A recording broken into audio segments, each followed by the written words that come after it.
everybody. Welcome to the Starting a Private Practice podcast. I'm Miranda Palmer. And I'm Kelly Higdon. And today we're talking about websites. We're going to talk about websites for the next couple episodes, because this is usually the part where everybody wants to jump to. Beyond like decorating their office, they want a really fancy schmancy website. But we're going to talk about how to have a website simply, quickly, easily that actually works for your practice when you are starting. Yes.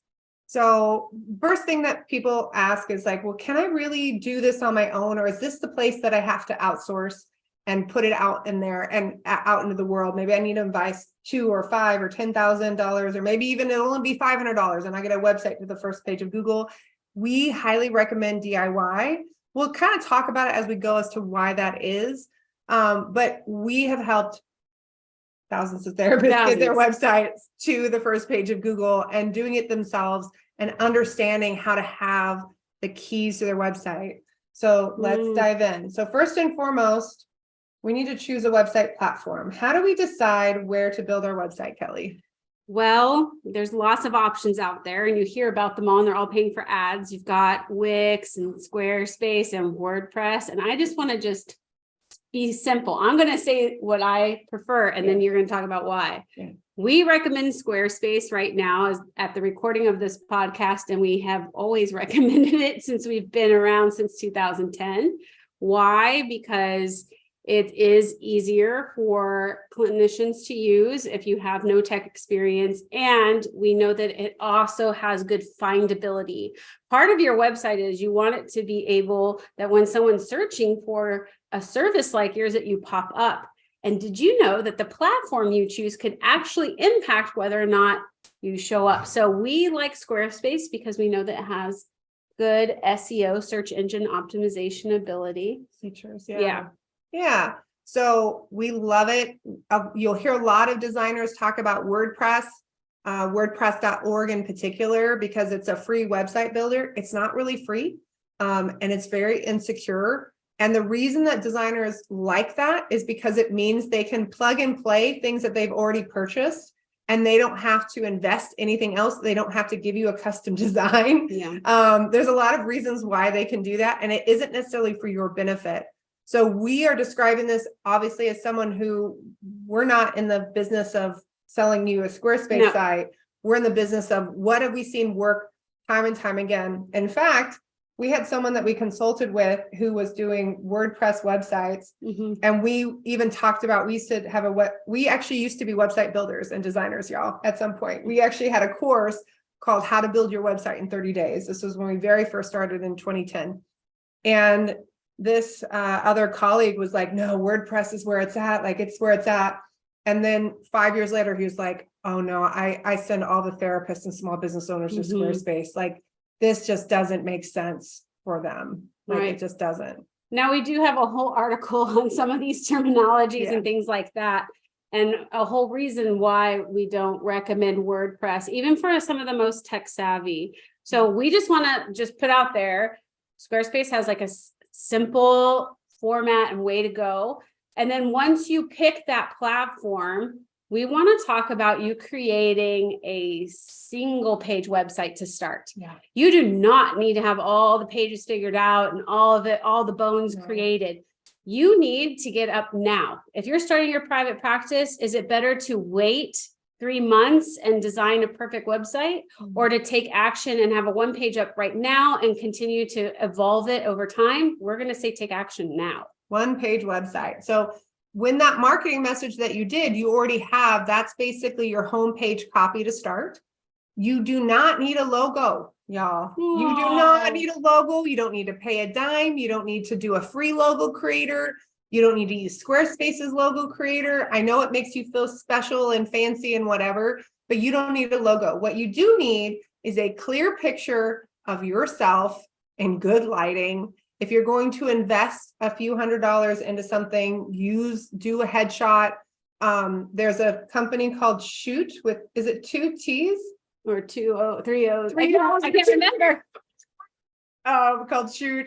That's like $15 per headshot. That you can do, like, but again, you could just have a friend take a good picture where you can clearly see your eyes, you can see your smile, you could do it outdoors, doesn't even have to be in a fancy place. Why? Because people aren't signing up to work with you because your logo is pretty. Mm-mm. They're looking to say, can this person do, they want to get a feel for you. They want to see what you look like, what kind of like energy you bring. Yeah. And it helps reduce the fear. Could you imagine booking a session with a therapist and you've never seen their face? I've done it actually. And it's sort of, but I don't know what I'm stepping into. So having your headshot is really key. It can be really simple, and then you can make it fancy later. Yeah.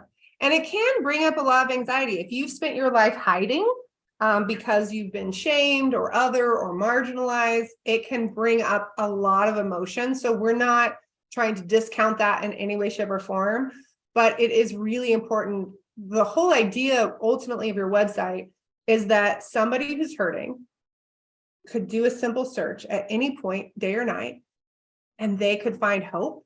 Mm-hmm. And they could feel like confident that like, oh, I know the next step. I can call this person. Like, I know what I can do. Ultimately, it's not a business card you're shoving into someone's hand. Mm-hmm. It's an invitation. I'm meeting someone where they're at. This sounds like a weird example. It's coming up for me. I think about the times, in the women's bathroom where I'm talking to someone and someone's hurting and you just have this like moment of connection. Have you had the bathroom connections, Kelly? With people? No, you have. I'm a bathroom connections person where it's like suddenly, you just have this like moment and go, oh my gosh, this is amazing. You give them a little bit of information and suddenly they feel like, oh, I get it. Like there's some support for me. So that's what you want. You want this place where it's just easy and simple, just like if you were meeting them in real life going forward. So here on the website, we have a picture of you. Mm-hmm. We have your marketing message. And then we want to let Google know where you're located. We might talk a little bit, just a little primer. We'll talk a little bit about SEO in the Q&A section. But for right now, let Google know where you are. The amount of therapist websites that somebody says, hey, could you tell me what's going on with your website? And I'm like, I went through 10 pages before I figured out where you were. No, and I never figured out where you were. Like it never said anywhere. And often we feel like, well, I could see people anywhere. I could see anybody in the state. Well, that doesn't make Google find you. It doesn't create ease for me and you understanding where I'm coming from. So name and location, what you do. Are you a counselor? Are you a therapist? Sometimes we get really fancy with what we describe, right? I'm a Sherpa. I'm a Sherpa for your mental wellness needs. Right. Well, no one's Googling Sherpa for mental wellness needs. They're saying like, I need a therapist. Right. I need a marriage counselor. I need a marriage therapist. So if we can go back to this one-page website, you will have other pages down the road.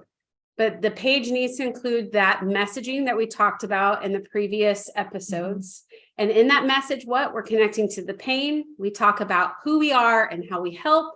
And we have a clear call to action, which means we have a clickable phone number or a button where they can click and email us to contact us for a free consultation to make a connection and get the process started.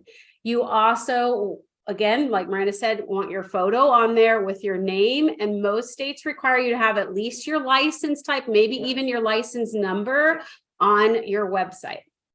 And then, okay, so that's all. That's all. Now, I know that's it to get started. Now I'm going to give you, if you are any high achievers here, Kelly's a high achiever. Yes. For sure. High achiever status. What about a 30-second video? A 30-second video of you record it. I'm going to say landscape. So many people record it vertically and then they don't realize that websites don't like to do that. The player is landscape. So do it landscape. You can do it with your phone. You don't have to do anything Face fancy. a window. Yeah. Face and a talk. window. Yeah. Hey, my name's Miranda. I know it's so hard looking for therapists. You're not sure who you can trust. Here's what I am. I'm a trauma therapist, and I really believe that you can heal, that things can get better. And we're going to go beyond just talking about things and really look at strategies to help you feel better fast. And then, let's get rid of all the, maybe some of the trash from the past. But ultimately, I want you to feel better as soon as possible and live a life that you were meant to do so you can live out your purpose. If that sounds like what you want, give me a call. Let's talk. Very short, simple, and clear. We We didn't waste time saying, hello, welcome to this website. No, we got straight to the point. Welcome to this website. My name's Miranda. I'm a licensed marriage and family therapist in Oceanside, California. My license number, right? We're already like, that's not how we talk in real life. In real life, we would be more, Someone in business school recently posted their video and they had their hat on backwards. And I was like, is that how you show up to session? And they were like, yep. I was like, perfect. Right? I want you to show up how you are so people know what to expect, right? So you put all this together, you overachievers put a video up, and then you pick your domain name. Like, what are people going to type in to find you? Like www.com. Yes. And we do think usually .com is the easy way to go. Just because, if you find something, you go, oh, I found the perfect domain name, but somebody already has it who's a therapist. So I'm just going to do .co.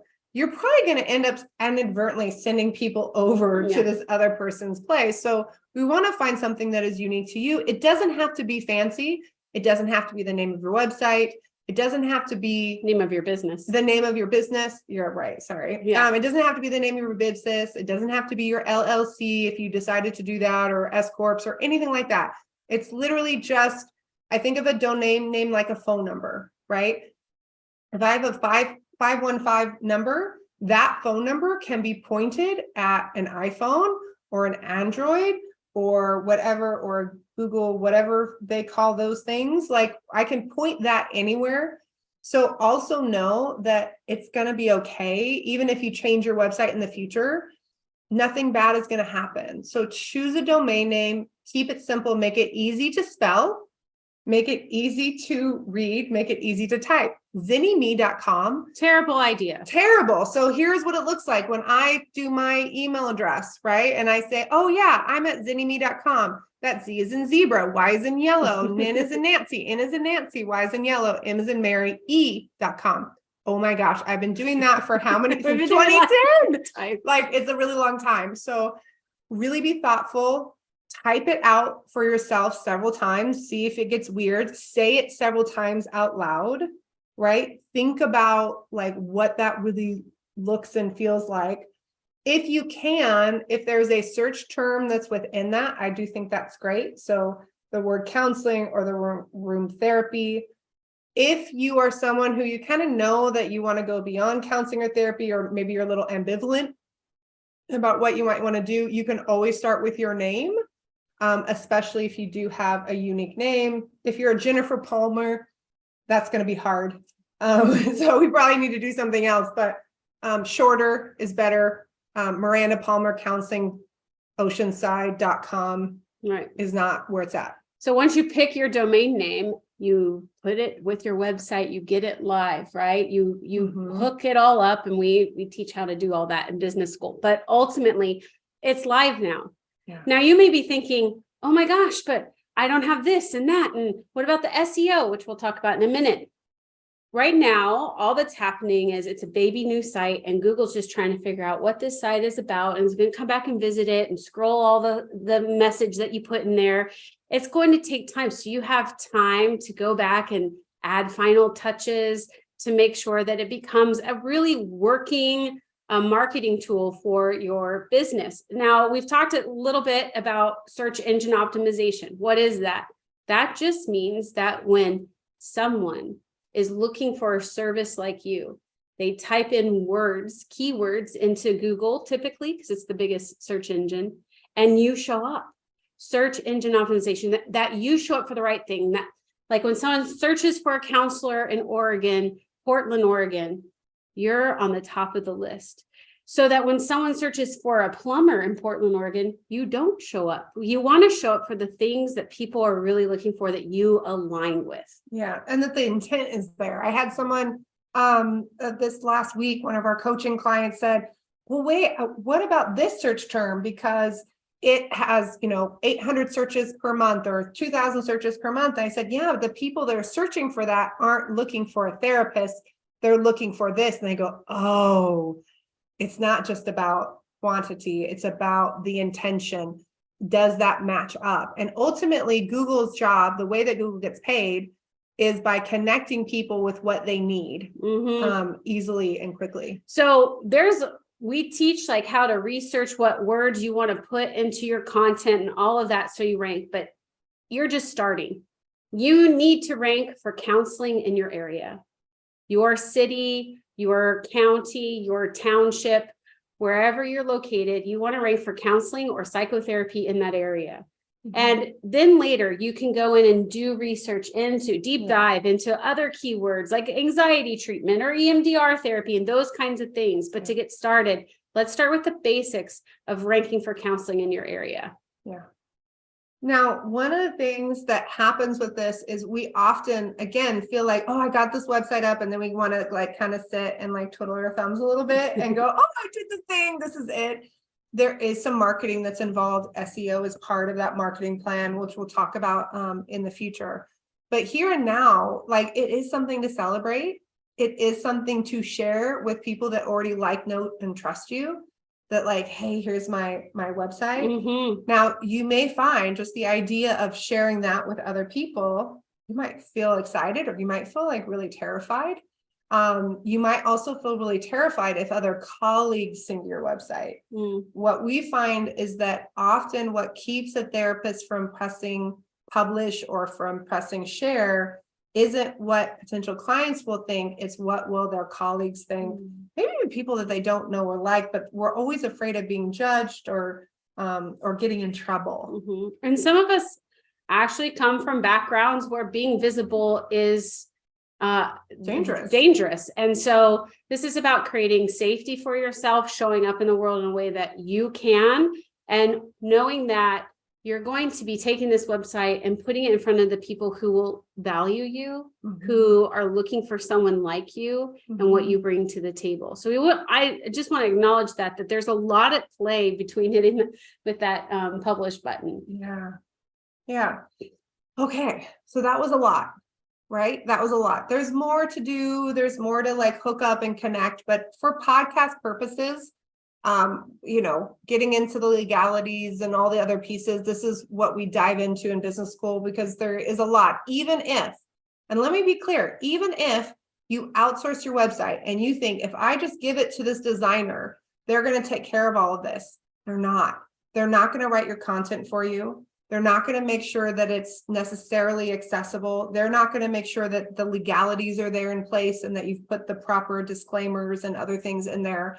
There's a lot of steps that they're not a part of because that's just not what they do. All they do is make a website look pretty. And again, sometimes they're more focused on how can I do that efficiently? And so they want to push you into a dynamic that works for them. So really focus on a dynamic that works for you. For us inside of what we do in business school, we give a whole template. It looks beautiful just as is. It looks very simple and clean. It's already responsive, meaning if somebody's on a mobile phone or on a tablet, it's there. We walk you through all the legalities, all those pieces. But a designer, especially one that doesn't specialize in therapists, isn't going to do that. And even one that specializes in therapists, they're like, here's my specialty. I do this part. You do the rest. I want to just do a brief summary of what's coming after this, though. You will be adding pages like your about page and specialty pages and a contact page. Okay. You will be needing to add some legal conditions, terms and conditions, privacy policy, GRE. There's a lot there legally. And then you do want to hook your website up to analytics so that eventually you know if the website's really working for you. So there are other things to come. But when you are starting out, we'd rather you get the one page up. I know this is just so counter. It's counter me. Like I like to have it all done and together. But I know time and time again, I've seen so many therapists sitting on a website for months, even years. And paying for it. And not being seen when they could have used all that time. Like even being seen imperfectly is better than not being seen at all because the world needs you. All right. Next time we're going to get into frequently asked questions. And then we're going to be doing, of course, the time after that coaching session with someone regarding their website. So Until next time, y'all, I hope that you know that you are needed, you are important. We need more therapists like you out in private practice. If you need more support, go to zynnyme.com/pod. We've got like special resources and discounts and services Mhm. for you to check out. And yeah. See you next time.